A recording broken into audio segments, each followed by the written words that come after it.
Ketika kamu ditanya apa perbedaan penelitianmu dengan penelitian-penelitian yang sudah ada sebelumnya, maka ada beberapa hal yang perlu kamu perhatikan.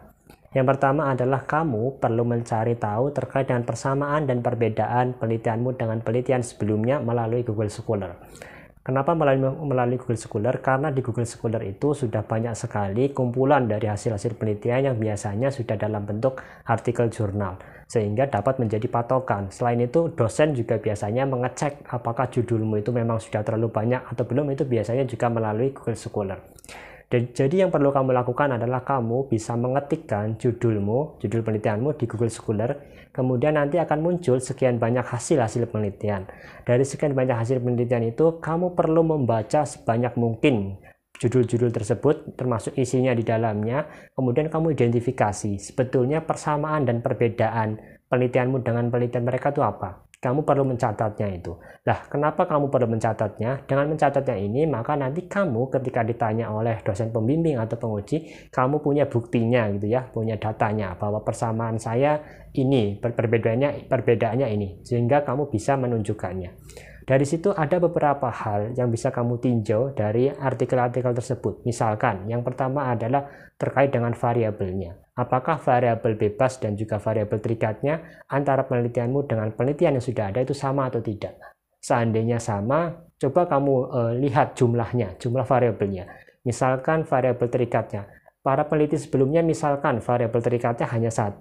Kamu bisa jadi di penelitianmu variabel terikatnya ada 2, sehingga di situ sudah ada perbedaan. Termasuk juga di variabel bebasnya ya. Jadi kalau variabel bebasnya misal peneliti sebelumnya itu cuma 1, misal kamu di penelitianmu variabel bebasnya misal ada 2, itu kan juga sudah ada perbedaan. Selain dari segi variabel, kamu juga bisa lihat dari lokasi penelitiannya. Apakah lokasi penelitianmu dengan peneliti-peneliti sebelumnya itu sama?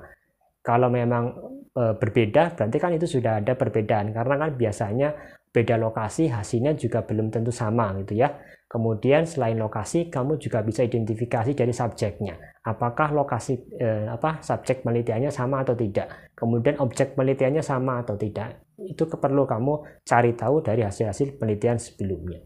Selain itu, kamu juga bisa identifikasi dari teknik pengumpulan datanya. Apakah teknik pengumpulan data yang kamu lakukan dengan peneliti-peneliti sebelumnya itu sama atau tidak gitu ya. Kalau misal sama, coba kamu lihat misal peneliti-peneliti sebelumnya teknik pengumpulan datanya misal hanya wawancara. Kemudian di penelitianmu kamu tambahi tekniknya, misal ditambah dengan observasi, kemudian ditambah dengan pembagian angket misal. Itu kan juga sudah ada perbedaannya. Kemudian kalau misal yang lainnya gitu ya, kalau misal di bidang-bidang sains itu misal perbedaan terkait dengan alat dan bahannya misal, itu kan juga sudah berbeda. Jadi pastikan bahwa judul penelitianmu itu tidak sama persis gitu ya, jangan sampai sama persis dengan yang sudah ada gitu ya. Kalau seandainya judulmu sudah sama persis dengan yang sudah ada, maka perlu ada sedikit modifikasi, entah itu ditambahi atau mungkin ada yang diganti di bagian-bagian tertentu. Begitu teman-teman, jadi tidak usah khawatir ya kalau untuk level masih S1 memang biasanya masih banyak toleransinya.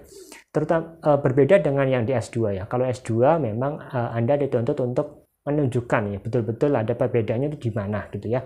Jadi tidak hanya berbeda sedikit, tapi diharapkan itu perbedaannya agak banyak gitu ya dengan penelitian-penelitian sebelumnya.